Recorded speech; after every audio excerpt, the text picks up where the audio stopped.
Hello everyone, আসসালামু আলাইকুম। আমি জান্নাতুল সুমা। সবাইকে আমার আরও একটি নতুন ভিডিওতে স্বাগতম জানাচ্ছি। এখানে আমি দেশি চিংড়ি মাছ দিয়ে দেশি লতি রান্না করেছিলাম।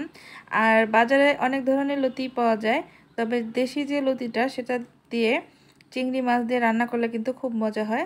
তো সেটাই আজ আমি আপনাদের সাথে শেয়ার করব। চলুন দেখে নিই। এখানে আমি লতি নিয়েছি, আর এই লতিগুলো আমি বেছে নিয়েছি। এখন আরও একটু ধোয়ার সময় ভালো করে পরিষ্কার করে নিব। এরপর আমি এখানে রসুন নিয়েছি, দেখতে পেয়েছেন। লতি রান্না করতে অবশ্যই রসুন দিতে হয়। এরপর আমি পেঁয়াজ কুচি দিয়ে নিয়েছি, আর এখানে কাঁচামরিচ ফালি করে দিয়ে নিয়েছি। কাঁচামরিচটা আমি পরে আরও কিছু দিব, তবে এখন আমি অল্প পরিমাণে দিয়ে নিয়েছি। এরপর আমি এখানে পানি দিয়ে নিয়েছি যেন নিচ থেকে পুড়ে না যায় পেঁয়াজটা।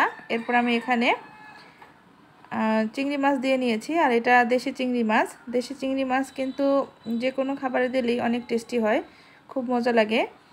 তো যে কোনো চিংড়ি মাছ দিয়ে রান্না করতে পারেন, সব চিংড়ি মাছই আসলে মজার।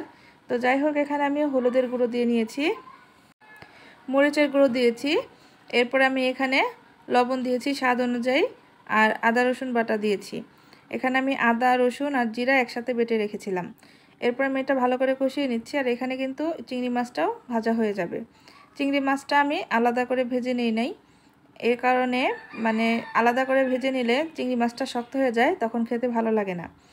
এরপর আমি এখানে লতিগুলা দিয়ে নিচ্ছি, আর এখানে আমি অল্প পরিমাণে লতি দিয়ে নিয়েছি। এরপর আমি এটা উল্টে পাল্টে নিচ্ছি, কারণ একবারে বেশি পরিমাণ লতি দিলে তখন উল্টানোটা কষ্ট হয়ে যায়, আর যেহেতু লতির পরিমাণটা একটু বেশি। এরপর আমি এখানে আরও যে লতিগুলো ছিল সব কয়টা দিয়ে নিয়েছি।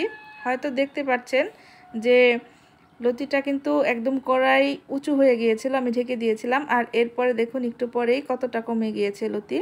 লতি আসলে এরকমই হয়, যে কোনো কচু জাতীয় জিনিস একটু বেশি থাকে, বা শাক টাইপের যে জিনিসগুলো সেগুলো বেশি থাকে, কিন্তু একটু পরে কমে যায়। তো দেখুন কতখানি কমে গিয়েছে, আরও কমে যাবে আস্তে আস্তে। তো আমি কিন্তু ঢেকে দিয়েছিলাম, আর একটু পরপর নেড়ে চেড়ে দিয়েছি।